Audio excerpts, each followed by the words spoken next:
Shalom, salam sejahtera bagi kita sekalian, khususnya GPDI Pelita Kasih Solo dalam ibadah KPA online. Terima kasih buat kesempatan yang diberikan oleh Pak Michael Lawli. Tuhan memberkati. Sebelumnya kita mendengarkan firman Tuhan, kita akan berdoa terlebih dahulu. Terima kasih Bapa di surga buat kesempatan yang Tuhan berikan bagi kami bersama pada saat ini dalam ibadah online. Biarlah firman-Mu yang akan hamba sampaikan dalam urapan Tuhan, kami semua yang menerima, mendengarkan diberkati oleh Tuhan. Pakai hamba-Mu untuk menyampaikan isi hati-Mu dalam nama Tuhan Yesus. Haleluya. Amin. Baik Bapak Ibu Saudara sekalian, kita akan mendengarkan firman Tuhan. Saya beri tema pada saat ini dampak Natal bagi kita, karena pada saat ini kan kita sudah memasuki bulan Desember, tentunya ada merayakan Natal ya. Dalam kita merayakan Natal, mari kita merenungkan bersama apa makna Natal bagi kita. Tentu saja mengenai makna Natal juga dibicarakan oleh banyak orang. Makna Natal, apa sebenarnya makna Natal? Artinya dampak, akibat, atau implementasi Natal dalam kehidupan kita. Bukan hanya pada bulan Desember pada waktu kita merayakan Natal, tapi justru hari-hari selanjutnya Bapak Ibu. Setelah bulan Desember berlalu, apa dampaknya Natal dalam hidup kita? Apa impact-nya?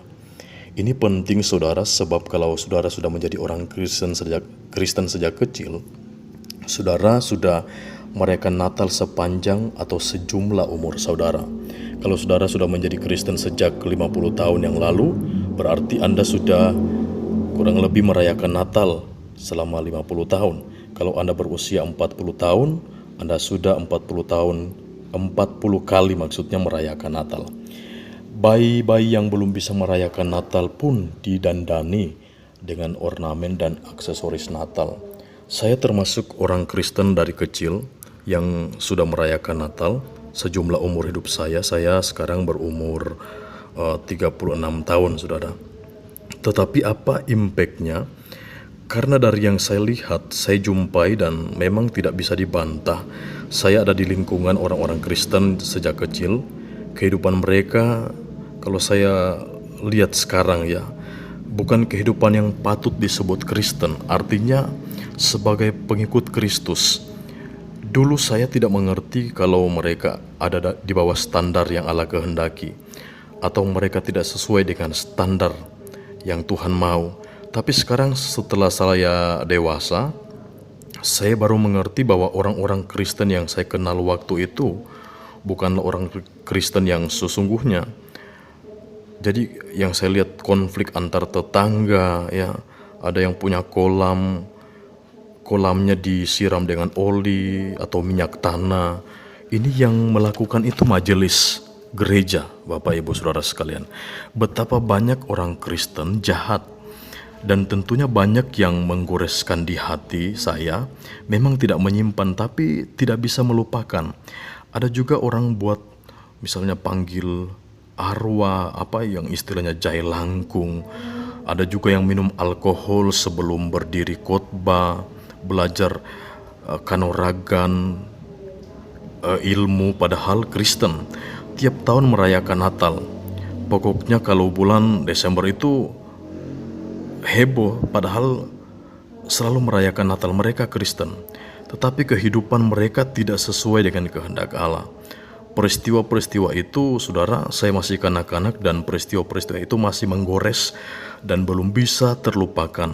Tidak bermaksud untuk mau menyimpan, enggak, tapi sulit untuk melupakan. Tetapi positifnya juga kan menjadi pembelajaran untuk saya. Untuk apa menjadi Kristen merayakan, untuk apa Kristen merayakan Natal tapi tidak mengalami perubahan hidup? Saya dari muda sering mendengar pendeta berkhotbah pada hari Natal, biarlah Yesus lahir di hatimu. Lalu kadang-kadang di kalangan gereja tertentu ada altar call atau panggilan ke depan mimbar. Saya rasa itu nggak salah ya. Dan ada yang mengatakan, biarlah Yesus lahir di hati kalian. Dan ada orang-orang yang maju dan berkata, biarlah Yesus, lahirlah Yesus di hatiku. Nah, itu bahasa yang sudah sangat populer, kalimat yang sangat populer terdengar kalau ada acara Natal ya, perayaan Natal. Tapi tahun demi tahun kita sering mendengar orang berkata, itu biarlah Tuhan lahir di hati kita, di hatiku. Tapi kan ini jadi menggelikan, saudara. Orang yang sama, kenapa? Orang yang sama berkata, biarlah Yesus lahir di hatiku di tahun, setiap tahun. Yesus lahir di hatinya setiap tahun. Dan pada umumnya pada waktu orang merayakan Natal, Yesus selalu diasumsikan seperti bayi. Makanya ada boneka bayi yang ditaruh di samping atau dekat mimbar, ada gubuk-gubuknya. Apa mesti begitu? Kan enggak, saudara, enggak terlalu penting. Tapi mungkin tahun-tahun belakangan ini memang sudah jarang ya kita lihat ya. Yesus selalu dikonsepsikan sebagai bayi kecil. Bolehlah, saya juga tidak terlalu menyalahkan. Tapi kita mestinya berpikir dewasa, kan saudara. Jangan tiap tahun selalu berkata, lahirlah di hatiku ya Tuhan. Tiap tahun, tahun depan begitu, lahirlah di hatiku ya Tuhan. Pertanyaannya sekarang, kapan besarnya ya? Kapan besarnya Yesus di hati kita? Saya tidak menentang orang berkata lahirlah Yesus di hatiku, itu tidak salah. Masuklah Yesus di hatiku itu tidak salah. Tapi tidak harus selalu jadi bayi dong Yesus itu dalam hati kita. Yesus harus semakin berkembang. Kalau kita meminjam pernyataan Yohanes Pembaptis mengenai Tuhan Yesus, biarlah dia bertambah-tambah dan aku berkurang-kurang. Ketika Yohanes Pembaptis diberitahu orang bahwa Yesus dibaptis ini, sekarang juga membaptis orang-orang, padahal kan yang membaptis murid-muridnya ya, bukan hanya Yesus sendiri. Jadi banyak pengikut dari Tuhan Yesus, bahkan pengikut atau follower dari Yohanes Pembaptis sudah lari ke Tuhan Yesus.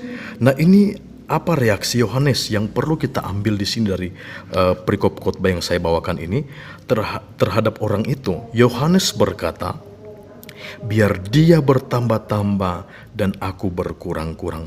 Dalam terjemahan lain artinya, dia harus semakin besar dan aku harus semakin kecil. Yesus semakin besar dalam hidup kita, ya. Karakter Yesus itu semakin menguasai karakter kita. Dia makin berkuasa dalam hidup kita. Nah, ini ada dalam Yohanes pasal 3 ayat 30, saya akan bacakan. Ia harus semakin besar, tetapi aku harus makin kecil. Ya, saya sudah ungkapkan tadi kenapa muncul perikop ini, yaitu dari Yohanes. Kalau kita memperkenankan Tuhan Yesus lahir di hati kita, tinggal di hati kita, itu berarti dia semakin berkuasa atas kehidupan kita. Jika kita terus bertumbuh sampai pada satu titik, satu level yang seperti dikatakan dalam Galatia pasal 2, ayat 19 sampai 20, hidupku bukannya aku lagi, tapi Yesuslah yang hidup dalam aku. Saudara, ketika kita baru menjadi Kristen, kita tidak suka diatur oleh siapapun mungkin ya. Bahkan Tuhan pun dalam tanda kutip ya, seperti tidak bisa mengatur kita, tidak mau mengatur kita karena bukan Tuhan tidak mampu, tapi Tuhan tidak melanggar kodratnya yang memberikan kehendak bebas kepada kita manusia. Kalau orang tidak mau diatur oleh Tuhan, ya silakan atur dirimu sendiri. Mungkin seperti itu ya. Orang Kristen yang baru memang sulit, harus dilewati proses yang panjang. Harus lewati proses, tidak bisa dalam waktu sesaat. Seperti ketika Petrus masih muda, kita lihat sosok Petrus ini gambaran hidup kita ya. Hidup mau-maunya sendiri ya. Dalam berbagai kisah yang ditulis oleh Injil, Petrus ini hidup mau-maunya sendiri, suka-suka sendiri gitu loh saudara. Tapi suatu saat dia menjadi dewasa, dia menyerah kepada kehendak Allah. Tentang Petrus, Yesus berkata begini, Petrus, waktu engkau muda, engkau ikat pinggangmu dan engkau pergi kemana engkau inginkan atau engkau kehendaki. Tapi nanti kalau kamu sudah menjadi tua, kamu akan diikat kedua tanganmu diikat dan engkau akan dibawa ke tempat di mana engkau tidak suka. Itulah keadaan Petrus sebelum ia mati disalib dengan kepala di bawah. Kita tahu kan kisahnya ya. Ini dikatakan Tuhan Yesus sendiri ketika Petrus ketemu Tuhan Yesus setelah kebangkitannya. Petrus yang menyangkal Yesus 3 kali itu dipanggil secara khusus oleh Tuhan Yesus. Tuhan bertanya, apakah engkau mengasihi aku Petrus? 3 kali saudara, 3 kali ditanyain. Petrus menjawab, engkau tahu bahwa aku mengasihi engkau. Pasti saya yakin ini saudara dengan air mata ini saudara. Lalu Yesus berkata, aku berkata, ketika engkau masih muda, engkau mengikat pinggangmu. Itu dalam Yohanes pasal 21 ayat 18-19 ya. Bapak Ibu ingat ketika perjumpaan pertama Petrus dengan Yesus, Yesus memerintahkan Petrus melempar jala di sebelah sisi perahunya, lalu mendapatkan ikan yang banyak. Lalu Yesus berkata, ikutlah aku. Ini juga sekarang Yesus berkata seperti itu kepada Petrus, ikutlah aku, tetapi dalam nuansa yang berbeda. Kalau dulu baru menjadi orang percaya, kalau sekarang sudah menjadi orang percaya yang dewasa. Ya, itu yang pertama, ketika Yesus berkata ikutlah aku, dia baru menjadi orang percaya awal-awal, tapi sekarang dia sudah menjadi orang percaya yang dewasa. Kalau dulu dia ikut Yesus karena lihat mujizat, lihat ikan yang banyak ditangkap ya, yang mujizat terjadi. Sekarang Petrus ikut Yesus membuktikan karena sosok ini, sosok yang patut diikuti, sosok Tuhan Yesus ini. Ikutlah aku, dan pengikutan ini pengikutan yang dewasa. Yang akhirnya memang Petrus kita tahu bersama Bapak Ibu Saudara sekalian mati dengan kepala di bawah ya. Wah ini memang luar biasa, dan dengan kepala di bawah disalib dengan kepala di bawah itu sangat luar biasa saudara. Ya inilah Petrus. Kita ini seperti Petrus yang mengikat pinggang kita. Kita pergi awalnya tadi kemana saja yang kita mau suka-suka kita sendiri. Nah, bagaimana saudara itu? Tapi kalau kita sudah menjadi tua, nah ketika kita mulai tidak hidup dalam keinginan kita sendiri, tapi kalau kita hidup dalam kehendak Allah, nah ini yang luar biasa. Saudara, jangan terus berkata Yesus lahir di hatiku. Yesus sudah lahir mungkin beberapa tahun yang lalu, belas tahun yang lalu mungkin. Sekarang bagaimana mendewasakan itu ya, dan menguasai hidup kita. Mungkin ada yang bertanya, Pak, mosok mesti didewasakan dalam hidup kita? Ya bukan itu maksudnya Bapak Ibu ya. Bukan secara harafiah, maksudnya bagaimana Yesus menjadi berkuasa makin kuat dalam hidup kita dengan melalui kebenaran firman yang kita baca, kebenaran firman Tuhan yang kita baca setiap hari, kebenaran firman Tuhan yang kita dengar dari pemberita firman yang benar. Kita juga menyediakan waktu untuk Tuhan, berdoa, itu maksudnya, dan bertumbuh terus dalam kedewasaan rohani. Nah, caranya tatkala kita dengar firman, bagaimana kita menginput kebenaran sehingga kehidupan Yesus, karakter Yesus semakin kuat dalam kehidupan kita.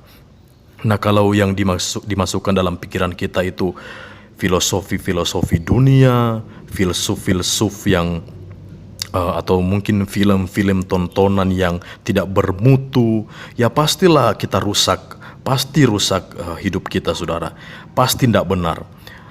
Pergaulannya salah, bergaul dengan orang-orang yang tidak takut Tuhan pasti akan rusak. Tapi Tuhan menginginkan, Tuhan menghendaki agar kita ini jadi orang-orang benar, mengasihi Tuhan sungguh-sungguh, bertumbuh dalam mendengarkan firman Tuhan yang benar, ya, firman yang benar. Roma 12 ayat 2, ya. Caranya bagaimana untuk bertumbuh? Yaitu mendengar Injil kebenaran. Kita harus menemukan seseorang yang bisa mengajarkan, menumbuhkan iman kita, mungkin di gereja lokal di mana kita beribadah, kita bertumbuh di sana, kita mendewasakan iman kita, ya saudara. Banyak hal Tuhan bisa mendidik kita menjadi dewasa, banyak caranya, sehingga kita akhirnya bisa memiliki pikiran dan perasaan yang sama dengan pikiran dan perasaan yang dimiliki oleh Allah. Nah, ini impact atau dampak yang kita alami. Bukan hanya heboh pada bulan Desember mempersiapkan ini dan itu, tidak salah, tetapi bukan itu yang utama, tapi next setelah itu ya. Maksudnya setelah itu, what next-nya ya. Apa setelah itu? Ya, pertumbuhan rohani, dia makin bertambah-tambah dalam hidupku. Nah, itu bertumbuh. Dia, Yesus, semakin bertambah-tambah dan aku makin berkurang-kurang. Sampai pada titik di mana hidupku bukannya aku lagi, tapi Kristus yang hidup di dalam aku. Nah, begitu saudaraku. Kalau kita untuk tingkat yang luar biasa seperti yang dialami Paulus, ya, ini lebih luas lagi. Dia katakan sekarang dia adalah tawanan roh, ya. Ini tingkat yang luar biasa lagi dalam Kisah 20 ayat 22. Wah, ini sosok yang luar biasa. Dahsyat saudara. Saya mengagumi sosok Rasul Paulus ini. Tentu bagi kita Yesus segala-galanya ya. Di perjanjian baru ada yang saya kagumi juga, yang kita kagumi, yaitu Daud di perjanjian lama, Yusuf. Tapi sekarang kalau kita membaca kisah para rasul, ini luar biasa, surat-suratnya kita kagum. Ini model Kristen yang benar. Ini model anak Allah yang benar. Ya, memang Yesus itulah di atas segala-galanya. Itu model kita. Saudara, ini sosok yang hebat. Ayat 22 dalam Kisah 20 ayat 22, yang tiap hari dia berjalan dengan Tuhan. Ketika Roh Kudus menuntun dia untuk pergi ke Yerusalem, dia pergi. Dia tahu, wah, ini dia bisa menjadi tawanan seperti Tuhan Yesus ditangkap, dianiaya di kota itu. Tapi Paulus tidak menolak. Ya, ini yang luar biasa kan Bapak Ibu. Dia tidak menolak. Hebat. Dia nurut, dia taat kepada pimpinan Roh Kudus. Dia patuh. Dan dia ikuti apa yang Tuhan kehendaki untuk dia lakukan. Ini baru dibilang keren ya, anak Tuhan yang keren. Ini baru bilang luar biasa. Nah, pertanyaannya sekarang, kita sebagai orang Kristen sekarang ini, sudahkah kita hidup dalam kekuasaan Tuhan ya, sehingga perilaku kita benar-benar seperti Tuhan Yesus. Karena memang Allah menghendaki hiduplah seperti Tuhan. Allah Bapa berkata, inilah anakku yang kukasihi, kepadanya lah aku berkenan. Untuk kita bisa mencapai tahap kesempurnaan, ya kita harus belajar, berjuang untuk hidup sama seperti Yesus. Puji Tuhan, demikian firman Tuhan. Mungkin agak sedikit lebih beberapa menit ya, tetapi biarlah menjadi berkat bagi kita sekalian. Terima kasih, salam sejahtera bagi kita sekalian. Kita berdoa. Terima kasih Tuhan buat kebenaran firman-Mu yang telah kami dengarkan, yang telah Hamba sampaikan juga. Kami percaya firman-Mu akan memberikan kami kedewasaan. Bukan hanya setiap tahun kami merayakan Natal, tapi kami tidak menemukan impact atau dampak dari Natal itu sendiri. Tapi lewat firman Tuhan pada saat ini, kami diingatkan kembali untuk kami belajar mendewasakan hidup kami dalam iman kepada Tuhan Yesus. Biar kami semakin berkurang-kurang, kami semakin kecil, tapi Tuhan semakin besar. Kami semakin berkurang-kurang dan Tuhan yang semakin bertambah-tambah. Biar kami walaupun kami direndahkan, tapi nama Tuhan yang dimuliakan dalam kehidupan kami. Terima kasih Bapa di surga, berkati kami semua. Secara khusus kami juga berdoa untuk pekerjaan Tuhan yang ada di GPDI Pelita Kasih Solo. Tuhan memberkati, biar lewat pelayanan ini banyak jiwa-jiwa yang dijangkau bertumbuh ke arah yang lebih sempurna. Kami juga berdoa pada saat ini Tuhan untuk orang tua kekasih kami, secara khusus buat Om Yansen, Bapak rohani kami Tuhan, hamba Tuhan senior. Tuhan memberkati Om Yansen Tuhan, dalam kondisi walaupun kadang tidak berdaya, tetapi dengan semangat yang ada tetap menjadi berkat bagi seluruh jemaat-jemaat yang ada Tuhan.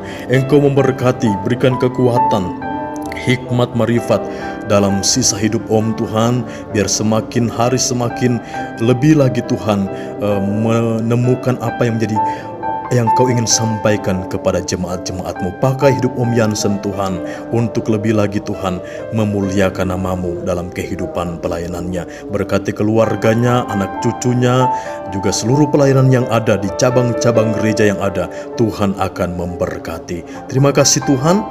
Ini doa kami kepadamu. Kami rindu, kami semakin hari semakin bertumbuh ke arah Engkau. Dalam nama Tuhan Yesus kami telah berdoa, mengucap syukur atas semua ini. Haleluya. Amin. Puji Tuhan. Selamat sore karena di sini sore.